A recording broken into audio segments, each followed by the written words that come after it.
Doctor Sreevarma ஆயுள் தரும் ஆயுர்வேதா அறுவை சிகிச்சையில்லா குணம் ஆயுள் கால நிவாரணம்.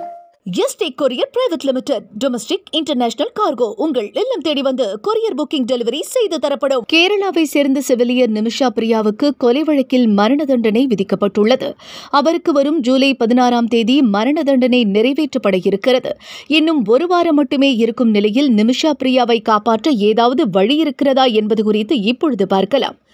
கேரள மாநிலத்தை சேர்ந்த செவிலியர் நிமிஷா பிரியா 2017ஆம் ஆண்டு ஏமன் நாட்டை சேர்ந்த தலால் அப்து மெஹதி என்பவரை கொலை செய்த வழக்கில் சிறையில் இருக்கிறார். அவருக்கு ஜூலை 16ஆம் தேதி மரண தண்டனை நிறைவேற்றப்பட உள்ளது. 36 வயதான நிமிஷா பிரியா 2020ஆம் ஆண்டு முதல் மரண தண்டனை கைதியாக இருந்து வருகிறார். தண்டனையிலிருந்து விடுபட அவர் எடுத்த அனைத்து சட்ட நடவடிக்கைகளும் தோல்வியடைந்துவிட்டன.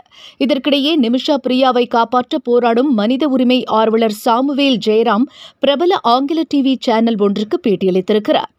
ஏமன் அதிகாரிகள் மற்றும் பாதிக்கப்பட்டவரின் குடும்பத்தினருடன் பேச்சுவார்த்தை நடந்து வருவதாக தெரிவித்த அவர் நிமிஷா பிரியாவை காப்பாற்ற இன்னும் ஒரே ஒரு வழி இருப்பதாக குறிப்பிட்டுள்ளார். அதாவது பாதிக்கப்பட்டவரின் குடும்பத்தை சமாதானப்படுத்தி நஷ்டஈடு தொகை வாங்க ஒப்புக்கொள்ள வேண்டும் என்றும் இதற்கு செல்வாக்குமிக்க நபர்களின் உதவியை நாடுவதே ஒரே வழி என்று அவர் கூறினார்.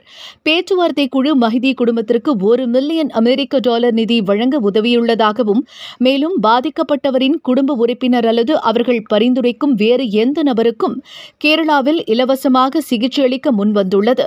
இதில் விமான பயண செலவுகளும் அடங்கும்.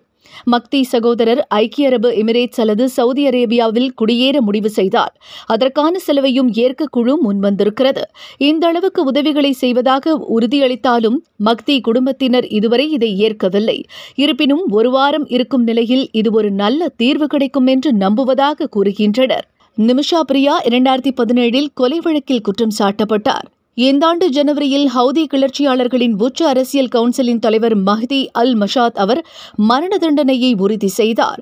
ஏமன் ஷரியா சட்டத்தின்படி பாதிக்கப்பட்டவரின் குடும்பத்தினரிடம் பணம் கொடுத்து மன்னிப்பு பெறுவதன் மூலம் நிமிஷா பிரியாவை காப்பாற்ற கடைசியாக ஒரு வாய்ப்பு இருக்கிறது என்று தெரிவித்திருக்கிறார்.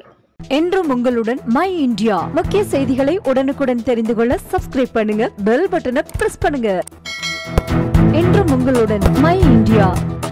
டாக்டர் ஸ்ரீவர்மா ஆயுள் தரும் ஆயுர்வேதா அறுவை சிகிச்சையில்லா குணம் ஆயுள் கால நிவாரணம். எஸ்டேக் courier private limited domestic international cargo உங்கள் இல்லம் தேடி வந்து கொரியர் புக்கிங் டெலிவரி செய்து தரப்படும்.